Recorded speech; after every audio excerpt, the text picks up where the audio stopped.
Okay, so I am multitasking. However, I want to say if you watch the video on my tips for how to do healing and energy work more efficiently, to tighten up the work that you do, and you got a little bit annoyed because I didn't tell you how. I hope you did get annoyed. And if you did, well done, and I'm glad that you're listening. So, how do we withdraw the energy at the end? I'll give you the answer now. Now, yes, you can use intentions. So at the end of your session, you can just make the intention and state it in your mind. The words, I recall or I retrieve all energy that is mine from the client, or something along those lines.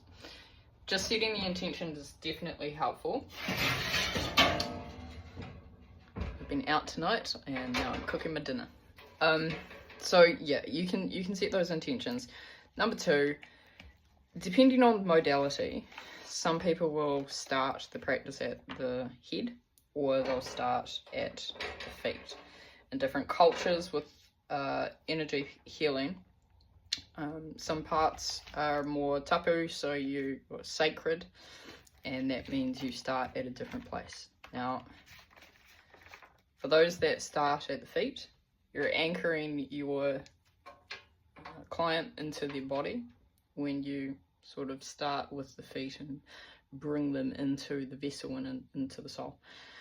So another way that you could do it is at the end of a session, you place your hands either on the person's feet or away from the feet, whichever style you're working in, with doing touch or not, and retrieve it that way and visualize. So in the energetic realm, everything is very much about your visualization skills, and you don't have to have them. Not everybody has visualization skills turned on as well as others. As long as you act as though the same thing is happening, you're all good.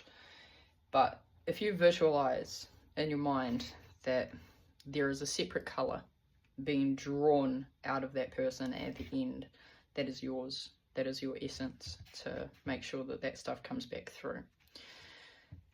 What I do, if during a healing my own emotional stuff comes through, I will take a step away from what I'm doing. I actually stop myself in the middle of it, take a second, step back, and then I visualize that my energy and my emotional stuff is actually being transmuted and moved on. And so I visualize that energy coming out and transmuting into the universe, back to source, or wherever the universe sees fit for that energy to go.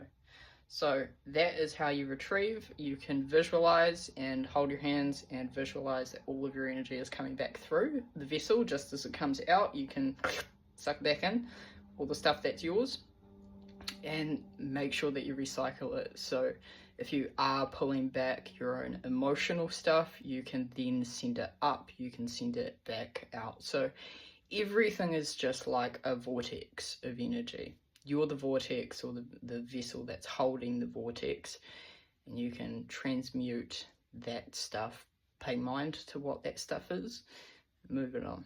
Hopefully that answers it for you. Okay, so before I forget and turn this off fully, once you've withdrawn the energy, imagine that the individual you're working on has fascia, right? Fascia is the substance or the tissue that is between all of our muscles and all of our organs, and it's sort of like a glue that's inside every part of us. Now, our energy system, when you're working or you're doing energy work where you're accidentally transferring, your energy becomes a glue that's inside of that person. So once you've withdrawn, at the end, just make sure that your stress and all the rest of it's not going into that person. You may then end up with gaps in between the spaces that you've just withdrawn your energy from, or your glue from. So what you would then want to do is just make sure and double check that you've given one last flush. So at the end, you've withdrawn, You've taken your stuff out, your baggage is definitely not in the client, and your essence is not in the client, and you're going to leave that person with a pure state. So I do just a second flush after I've done that, but this is generally only needed if you're stressed and you're tired or whatever other chaos is going on. Okay, still a good practice to chuck in there anyway, just in case. Okay, see you later.